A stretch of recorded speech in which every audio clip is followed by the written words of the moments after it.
আসলে ফারুক, কিছুক্ষণ আগে আসলে যে বৈঠকটি এখনো কিন্তু চলছে, সেখানে প্রায় শেষের দিকে বৈঠক। তো সেখানে আইন শৃঙ্খলা বাহিনী সদস্যরা যেমন ছিলেন, তেমনি ছিলেন জেলা প্রশাসক এবং একই সাথে পার্বত্য চট্টগ্রাম বিষয়ক উপদেষ্টা সুপ্রদীপ চাকমা, তিনিও এখানে উপস্থিত ছিলেন।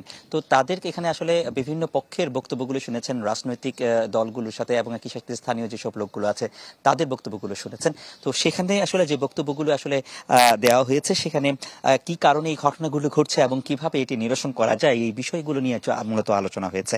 এবং সেখানে বেশ কিছু বিষয়গুলো উঠে এসছে, কিভাবে এই সংঘাতটা আসলে হয়েছে এবং এখানে এই সংঘাতগুলোকে নিরসন করার জন্য কি কি পদক্ষেপ নেওয়া দরকার, সেই সব বিষয়গুলোকে যে দিক নির্দেশনা, সেই দিক নির্দেশনাগুলো দিয়েছেন। এবং আপনারা যেটি জানেন, এখন দেখছেন যে খাগড়াছড়ির যে এই পুরো শহরে প্রায় 144 ধারা জারি করা আছে এবং গুইমারাতে 144 ধারা জারি করা হয়েছে।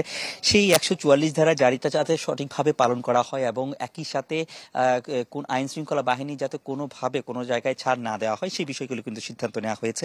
সেই বিষয়গুলো নির্দেশনা দিয়েছেন উপদেষ্টা।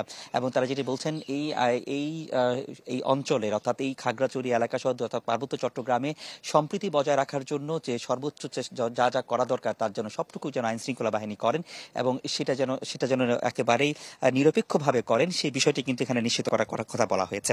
তবে একটি বিষয় এখানে একটু বলে রাখা ভালো, যে জেলা প্রশাসনের সাথে যে বৈঠকটি হয়েছে, সেখানে যে একটি পক্ষ, অর্থাৎ এখানে দুটি পক্ষের মধ্যে যেটা চলছে, যারা আন্দোলন করছেন, যুগ্ম ছাত্র যে সংগঠন, তাদের কোনো প্রতিনিধি আসলে সেখানে ছিলেন না। তো এটি একটি আসলে বড় ধরনের ঘাটতি রয়েছে।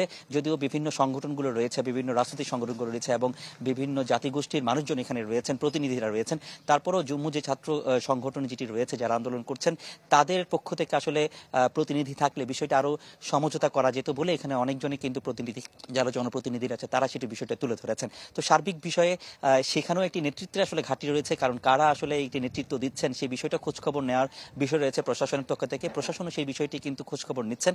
তা যত দ্রুত সম্ভব এটিকে একটি সমাধান করে একটি সম্প্রীতির জায়গা যাতে গড়ে তোলা যায় এই খাগড়াছড়িকে, সেটি কিন্তু চেষ্টা করা হচ্ছে। তো এই ছিল এখানকার সবশেষ অবস্থা। ফারুক।